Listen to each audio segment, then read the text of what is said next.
Լեզուների պարգևի մասին եմ նորից խոսելու։ Կարդում ենք Պողոս առաքյալի առաջին նամակը Կորինթացիներին 14-րդ գլուխ 18-ից 19-րդ խոսքերը։ Շնորհակալ եմ Աստծուն, որ ձեր բոլորից ավելի շատ լեզուներով եմ խոսում, բայց ավելի լավ է եկեղեցում 5 խոսք ասեմ, որ եւ իմ միտքը հասկանա, եւ ուրիշներին էլ սովորեցնեմ, քան դյուրավոր խոսքեր ասեմ լեզուներով։ Լավ, տենաս Պողոս առաքյալը, այդ ինչ լեզուների մասին էր խոսում, որ ասում է բոլորիցդ ավելի շատ լեզուներ գիտեմ։ Լավ, ասում եմ, տեսնես, այդ ինչ լեզուների մասին է խոսքը գնում, որ մարդիկ ինձ քննադատում են, ասում են հետեւյալ խոսքերը. դու Սուրբ Հոգի չունես, դու Սուրբ Հոգուն չես ընդունում, դու Սուրբ Հոգու պարգևը չես ընդունում, անարգում ես, եւ իրենց ամենակարևոր կարգախոսը, եթե դու լեզուներով չես աղոթում, չես խոսում, ուրեմն Սուրբ Հոգի չունես։ Լավ, մենք հիշում ենք, որ Գործք առաքելոցում Պենտեկոստեի օրը առաքյալները խոսեցին տարբեր լեզուներով։ Այստեղ թվարկում է հետևյալ լեզուների մասին, որոնք առաքյալները խոսել են տվյալ մարդկանց հետ։ Եկեք ընթերցենք Գործք առաքելոց 2-րդ գլուխ 7-ից 11-րդ խոսքերը։ Բոլորը հիացած ու զարմացած միմյանց ասում էին.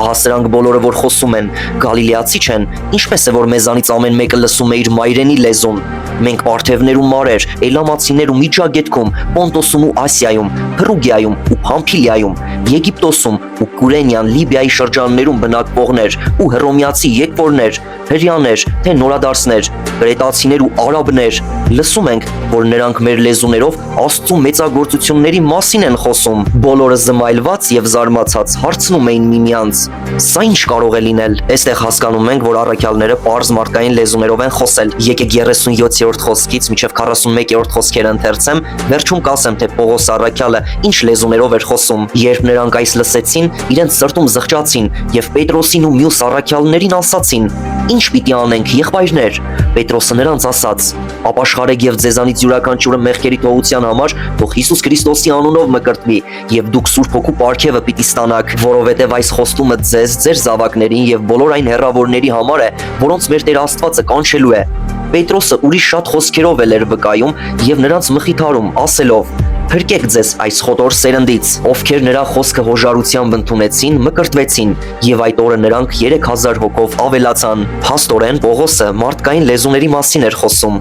Եթե ձեր ասածով նայենք, որ լեզուների պարգևը անմարդկային լեզուների մասին է խոսքը գնում, ապա 3000 հոգի ինչպես ապաշխարեցին, կխնդրեմ այս հարցից պատասխանեք։ Հա, մի բան էլ ասեմ, որ լեզուների պարգևը իհարկե մարդկային լեզուների մասին է խոսքը գնում։ Տրված էր, որ մարդկանց քարոզեն Աստծու խոսքը, անմարդկային լեզուներով երբեք ու երբեք չեք կարող ավետարանը քարոզել։ Էլի կանրադառնամ այս թեմային, խնդիր չեմ տեսնում, ավելի լավ, սիրով կքննարկենք շատ խորը։ Այսքանը, լավ եղեք, Հիսուս Քրիստոսով եղեք։